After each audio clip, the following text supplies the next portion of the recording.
2013 720 horsepower Mustang VMP charged and stuff at home. It is kicked to the curb, and this is in the garage now. FOXBODY guys, remember back when you got your first FOXBODY? You remember that feeling? Could you imagine if you couldn't get one? That's what it's getting like today, guys. But our guest today did pick up this 88, and he is living the dream. We're gonna talk about it right here on the channel. Hello, and welcome to Gearhead 704. I'm Matt, and guys, we have another car review for you here today. We have DerekBaranProductions and your fiance. Oh, I keep upgrading it, yeah. And last time I said fiance, now I started to say wife. No, fiance is here as well. Romina, I couldn't pronounce it wrong because I wanted to say Romina, but Romina, there we go. How far did you drive this thing? It was about 6 hours all said and done. First road trip ever with the car.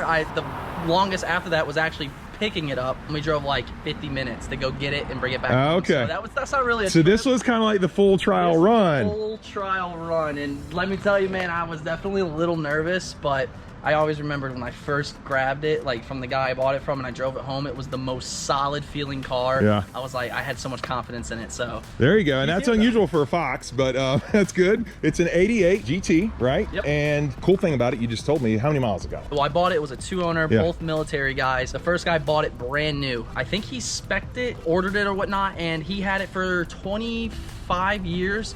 And then he was selling it because his wife made him a deal that if he got rid of this, she would buy him an S550. Big mistake, let me tell you. So he put it up for sale, and the guy I bought it from, again, they're both retired military. He knew he had this car, and he didn't want to see it leave, like, you know, the group, their friend group. So he bought it, and it just sat in his garage for years, and I guess he didn't really get touched. Didn't get touched, no love, and he was ready to let it go, and that's when I stumbled across it. Now, when you got it, was it in kind of the state at all, or where was it? So we have definitely done quite a few things. I will say, though, it was insanely clean for what it was. Yeah, well, I mean, that mileage is great. Yeah, so, you know, as you're gonna see in this video, he's gonna go through the interior and stuff, and a lot of you might be pretty impressed because I know the dash is cracked. You get like the worn seats that start ripping. This interior honestly looks like it came out of production not too long ago. It really does, guys. It's you know what? I'm gonna go ahead and roll that cinematic. You can check it out, but it's a very clean interior. Anyway, let's cut to that.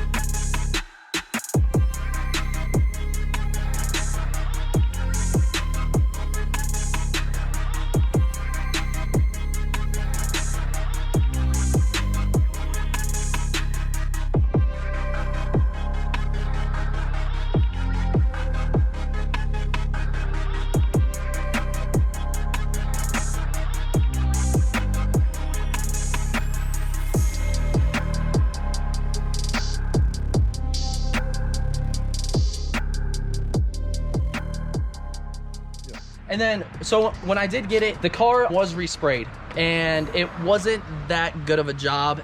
I'm gonna guess it was just like, you know, little Mako's little $800 package where they mixed clear coat with the color and blast it. It is originally black. I was gonna ask if it was originally black. Yeah, originally black, and they did repaint it. And when I picked it up, man, you can tell that thing has never seen a clay bar in its life. It was astronomically rough. Really? And yeah, so that was one thing I was a little worried about. I was like, dang, so I am gonna have to send this thing in and get it wet sanded right away, which it wasn't that big of a deal, but it was just another thing to add to the list. But the body's straight, and I mean, oh yeah, the body is straight. That's the key, the body right? lines, yeah. And so I got it home. You know, when you get that first car, and you want to start detailing it and stuff. And for the hell of it, I just put a clay bar to this area right here, and I had put a tape mark, and the clay bar, I think I went through 5 clay bars to do the whole car, and it was just picking up all this grime. And I was like, I take this to go get it cut, polished, and ceramic coated, which we did.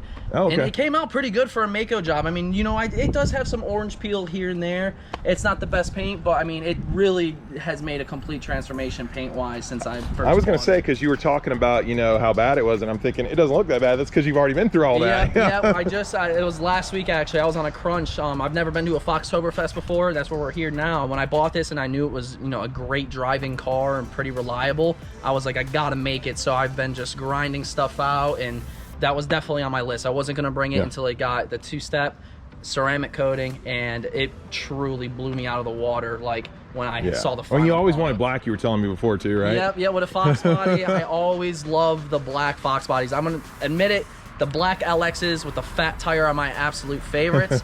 This is close enough though, considering, you know, the price I paid, the mileage, the history, and it's just. Well, you know, back in the day, the GT was the one. It was king of the hill, That's you know. true. This is true. So I was telling your buddy Jake, Italian Stallion 410, he has a GT as well. And it's kind of nice to see GTs. I may have made a mistake because mine used to be a GT, but I don't know. It's its own thing. I wanted to be a Cobra clone. You have owned another Fox body as well. I said, imagine your first one. This is actually your second one. This is my second one. Yeah. Me and my father picked up. It was like a little father-son project car. It was all original. 1982 four-eyed Fox, and like it had the Recaros with the nettings and the headrest, which is absolutely rare. It was a driving car. It was really good. It just sat out in a field and stuff, no rust at all, body straight as an arrow, and it was truly the perfect platform for a project. With the YouTube and stuff, you kind of bite off a little more than you can chew at times.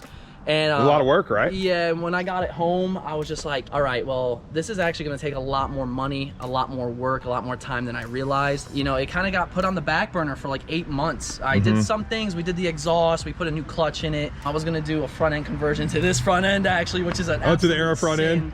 Now, you know what? That was back in the day. That was a big thing. Everybody did because they like the Aero cars more, right? But you know what's interesting now? If you do that, these guys will say in the comments, "You're hated if you do that." You know? Yeah, and without knowing much about the Foxes, because you know, I grew up, but I started my journey on YouTube with Bluetooth valve, New Edge. So when it comes to that, I know what people like and you know the ins and outs. Then you know we upgraded to the S5 or the S197. And I got a Fox, and it's just a whole different realm. So I didn't know what's frowned upon, what's not.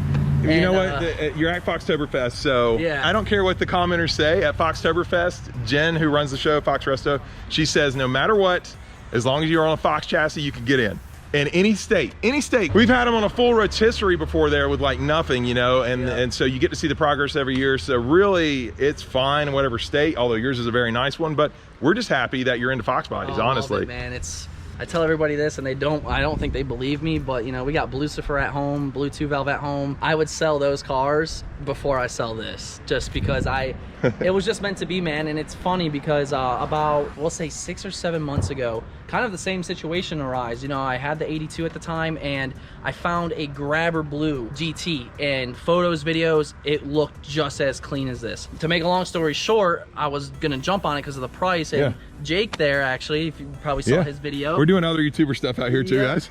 He lives in Maryland, and the Fox body was actually in New Jersey, so he was only like an hour and a half from there. And I was like, please just go look at this. He checked it out for you. He went, checked it out, he drove it. The dudes were mad sketchy, man. They wouldn't let him look at it in the light. They wouldn't take it. They won't meet him. And so it was just, you could talk to him about it. It was a very weird vibe, and it sucked because I really wanted that car. But we had to pass on it just because, you know, it just didn't seem right. They're not forthcoming with the information. Yep, and then this popped up, you know, months later, and it's a blessing in disguise, man. Awesome. Well, let's pop the hood, take a look at what's underneath. And I know you've done some things here on your channel recently, too. He put the splitter on. I think you lowered it, right? Yeah, so it's lowered on H&R Super Sport springs. We did do the Maker's Garage front splitter. Yeah, it looks great. I know a lot of people will probably be like, it's not my cup of tea because it's not an old school thing to do. But I personally just love how a black car, black splitter, it just gives it more. I love that aggressive look on it. Man. Yeah, exactly. I'm also building like a road race car, and it's gonna have some stuff. I'm gonna put a big wing. I know you guys are all gonna hate me. You're already mad at me about taking an FHP coupe, but yes, it's gonna have a big wing. Anyway. Yeah, I mean, there she is. She's stock, man. Okay, that's how you made it all the hours. The stock ones last. Yeah, they stock just ones work. last. I know a lot of people are impressed that this is still on there. Oh yeah. You know, that the original Ford boot. I threw mine away a long time ago. Yeah, sadly. I wish I hadn't now. It's gonna get some love soon, man. I have some big plans for this car. With it being such low mileage, you know, my absolute dream for this, and I've been tossing up the idea of getting rid of a car to funnel this with money, is a Coyote swap single turbo.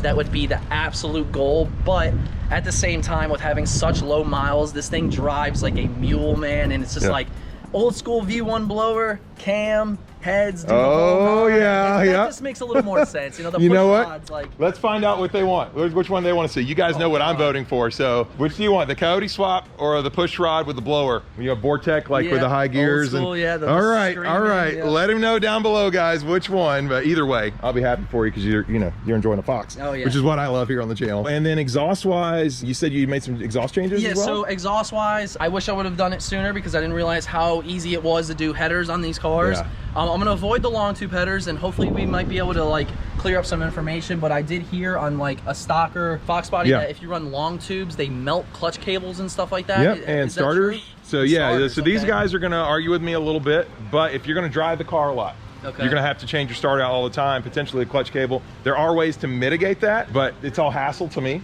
So I run shorties. Yep, that's my plan. And I run the shorty headers, and they're great, and they sound great. And you know, I don't know, we can let you hear it before we leave, but I think my car sounds wonderful and it performs fine. Yeah. So I was just underneath the car like a week ago. I put Mac off-road H pipe. I had to go H on this car because it's just one of those things. I feel like H pipes on the old push rod. Yes. It's just that. You're speaking my language. I don't like the X pipe. Yeah, and it had the Flowmaster 40s on there, and I'll just be honest, it just wasn't enough. I know it's the classic, that muscle FOXBODY sound. It just wasn't enough for me, so we went ahead and actually chopped off the over axles, and I am currently running the off-road H stock shorty headers. SLP loudmouth ones ran into a dump. It sounds good though for what it is. I plan on doing a set of aftermarket shorties because I heard it lets it breathe a lot more and it'll give it a better tone. Just for, you know, getting it here and on a crunch, I think it sounds wonderful. It has that deep rumble, spits some flames, I guarantee, because that thing backfires really loud. So yeah, that's a good point. Actually, guys, we're gonna go ahead, we're gonna get some footage of that and let you hear how the car runs.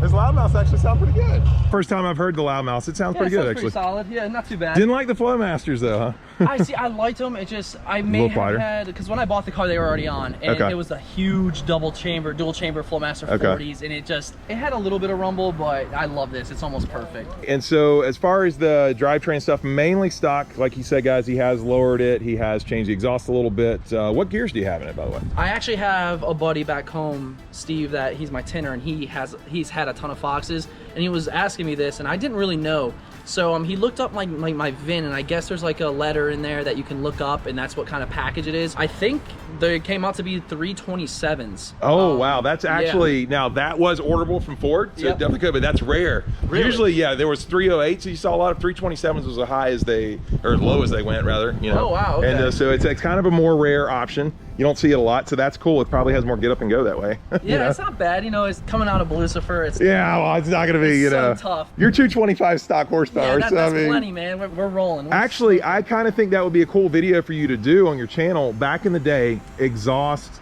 and gears really woke these cars up, like big time. The 373. 373, right? Yes. So, all right. So put a 373 on your channel. It'd be cool to like see. Maybe I don't know, 0-60 time. He'll do whatever he wants, which is cool. Oh, but no, that's in the plans. Okay. Man. 373s and you know the whole nine. I think I'm gonna utilize this motor. It's just so fresh. It would make no sense to rip it out. Yeah, I would. I mean, you know, I'd stroke it, supercharge it. Yeah. Yeah, that's the plans. Definitely. Very cool. And then I'm sure while it's out, are you gonna do some stuff to the bay, or what are you thinking? Yeah. Jake's Bay, man. I think it is nice. Clean. I would love to have all that stuff tucked.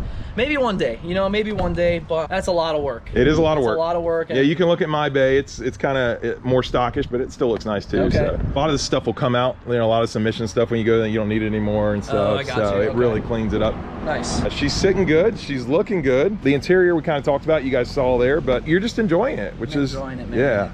And first Foxtoberfest. First Foxtoberfest. I'll be coming every year. Yes, okay, so we won you over. Oh yeah, and it works out perfect too because my mom lives in Charlotte, and it's like it's awesome because she loves to see me, and you know it's Foxtoberfest. It gets us out doing car stuff, and it's really nice too because it's just FOXBODY. So I get inspiration. I get to meet people that know about these cars because I'm not gonna sit here and act like I know everything. Like I know I want to swap this over to a MAF, don't know where to start. I want to put a cam in, I don't know which one to run if I want to run an old school blower. Like there's just so much that, you know, takes place with these, and I'm just so happy to, like, you know, start mingling with people that have these cars that have done it, you know, can kind of guide me in the right direction without wasting a ton of money or buying something that's really not necessary. Yeah, so let me say something on that, because I like that you're mentioning that. A lot of guys, though, they'll tend to force one school of thought on you, And it's just share opinions, guys. If you go over to this channel, don't say you're doing this wrong or whatever. He's a young guy and he loves the FOXBODY. Enjoy that part of it. Don't give him a hard time, you know. And one other thing too is the mass air conversion is what I personally do like to do. I'm sure you know they have like Holley Terminator X or Pimp X and other systems you can do, like you change the wiring harness, the ECU, all that. But the mass air conversion is tried and true. It can make a lot of power, so there's nothing wrong with that. Okay, cool. If you do put a cam in without a mass air conversion, if you do anything without it, it won't. That's what I've heard. And I would assume like running to a MAF, it just makes tuning so much easier, correct? Yeah, it does. And what a lot of people will do, so the others, you guys know, the other ECUs and stuff you can get, they will actually, you have ways to self-tune them and stuff. But typically with a mass air, you take it to a dyno tuner, he puts a chip in it, puts a chip in your stock computer, and then boom, you go away and he dyno tunes it right there, and I find it just works well. Oh, you can actually put a chip in the stock computer, because I was going to replace that. No, you actually, what you do if you convert to mass air, we will have to get, I think you will need a different computer, but you can use a stock FOXBODY computer. It's not like you have to get some aftermarket. Nice. So A9L or A9P, guys, you can tune both. One was for manual, one was for automatic. But either one, once you get one of those, then you'll stick a chip in it, stick around the dyno tune, it'll be great. So they're gonna say in the comments you shouldn't do that. They're gonna say Holley Terminator X. So, but you know, it will still work on these cars. I can't wait to see what you do with it, man. Like, oh yeah, it's my baby, man. You've already said you're gonna sell the other. Listen. I have a 2013 720 horsepower Mustang VMP charge and stuff at home. It is kicked to the curb, and this is in the garage now. Like, I mean, that's the car's like outside now, and this is in the garage. You know what? That might be the opener right there. That might be the opener of the video. It's just, you don't see these, man, and it's like, I want this car like when I'm 50 years old and it is done, and I just want to go to Cars and Coffee, maybe with my kids one day, and they have all their new electric stuff, and hopefully we're still able to drive these, but like, this is the car I will keep forever. It's just so timeless. Like, you are young, so yeah, when you're 50, I'll be in my 70s, so I don't know. I hope I still drive. Maybe I'll take my car away, but yeah, that would be cool. The look, the biggest thing for me is the look. You just can't replicate this look. Yeah, I love the box. It's the 80s classic, right? And it's just like the S197s, man. Like, a lot of people will agree with me. That was the last year of the Mustang. I'm just kind of was. Last year, solid axle. The S550s, man, like, don't get me wrong, they're gorgeous cars and stuff, but it's just like the S197s, the Foxes, you know, you got your new edges and stuff. It's just, those, in my opinion, are the best models. That was kind of the pinnacle of the platform. I kind of have to agree with you. But nothing can get modified and be as much fun as a Fox. That's true. This is true. So I want your guys' opinion, all right? We have the 4-lug Cobra R reps, which I know everybody runs. Not for the life of me, guys. I cannot find 4 lugs for sale. So if anybody out there has the Saline style, or Saline, excuse me, the Saline style wheels, you know, with the deep concave in either chrome or, you know, the polished look without rivets. That's the thing. They don't, like, nobody sells them anymore. I know LMR had the SVE versions. I love those. I can't find them anymore. And that is like, I really wanted to get wheels and tires. That would be a good look for this car. It would. I need it. Anything 4-lug. I am going to do a 5-lug conversion eventually. I just, again, I'm just learning right now. And you're just enjoying it. So you slap a new pair of wheels on and. But I will do, you know, the brake conversion, big brakes eventually, the 5-lug. I want to do it all at once. It makes more sense to do that. You know, the big thing really with that is 4-lug to 5-lug is you just get more wheel choices. Dude, it's so as far as power, you're not gonna, it's no problem. You know, I mean, like, I cannot find 4-lug, the ones I want. So if anybody has any, okay. You know, the Terminator Cobra reps are cool in chrome. I'll do those. I'll do the Saline style. Those are my favorite. I think those would be top priority. All right, what's the best way for them to hit you up on that? You can email me. It'll make it easier, and I'll see it. DerekBaranProductions@gmail.com. If you're local, kind of local, not like 40 hours away, or if you want to ship, we can figure something out with that too. Definitely looking for a pair though, and I'm ready to buy. So if someone has a clean pair, let me know. Yeah, absolutely, guys. And I will have his information as well down in the description below, as well as on the screen. So yeah, hit him up if you got those, and I'll keep an eye out as well for you. Perfect. Yeah, I appreciate that. One of my favorite parts about this car. As you can see, we went limo tonight. Yeah, you did, man. I thought I had dark tint. I paid for it. It kind of looks dark from here, but you get up close. I paid for it this week because, you know, it rained yesterday. Yeah. I can't see anything. Okay, I was wondering how you see, especially with the front, man. That's a little rough. Well, I was jumping. But it looks good. Yeah, I was like, black car. Oh, we got a murder out the tint. So, you know, we did 5%. 3%, 35, and a vinyl banner, and it was raining, dude. I was just going off of lights in front of me. It was so bad. Yeah. But it does look good though. It does look good. I'll give you that. Favorite part about the car, man. Yeah. I'm gonna be honest when I say this. The most comfortable cruising car I have ever driven. Just Mustang wise. Like my S197, it's cozy. I got the Recaros, but they start to break your back a little bit. You know, the girlfriend has the C7 Vet. It's cozy, but it starts to break your back a little bit. And this thing, these seats, right? The seats, man, and the cruise control, the tint locking. You know, which also you got too. I think it's 87 to 89, maybe 90. You got the big headrest. Oh yeah. Which is, I think it's a little nicer. Well, too. I was just cruise control. It has your cruise control still works. Oh, it's awesome. I need to fix mine. It's awesome. Yeah, it was a blast to drive, and you know, like I said, I have a lot of faith in this car because you could just tell it just runs so good. I do want to ask you a couple questions while we're here. What makes these kind of unreliable? I know a lot of people age. Yeah, that's true. That's true. But what goes? Like what goes on these cars to where like this one? What should I expect within the next couple months of driving it a lot? Yeah. So guys, I got a couple ideas. I'm gonna point them out right here. But if you have some, put them down in the comments as well. Okay. One of the things is the ignition switch right under here. That has kind of a bad history of going out on these. Sometimes you have an issue with the headlight switch as well. Okay. Yep, both of those are kind of problematic. And then the big one, I think they'll agree with this, is the TFI module. These are notorious for going out and leaving you stranded. These guys right here, right on the front of the distributor. You'll have starting problems there. So those are a few common ones. Definitely hit up. He's obviously at Foxtoberfest. I'm gonna introduce him to Matt tonight, Fox Mustang Restoration. Matt is the guru on this stuff. Okay, cool. So we'll hit him up, but yeah, those are a few common ones, and let us know down in the comments below as well, guys. Awesome. Well, it was great talking to Derek, and again, I'm just really excited he's into Fox bodies. I want to keep that going. I don't want them to ever die, even when I'm an older man than I am right now. So I hope you enjoyed this video. If you did, please hit the like button. If you're stopping in for the first time, please subscribe, because I do upload 2 times a week, every Sunday and Wednesday. We'll catch you here next time on Gearhead 704.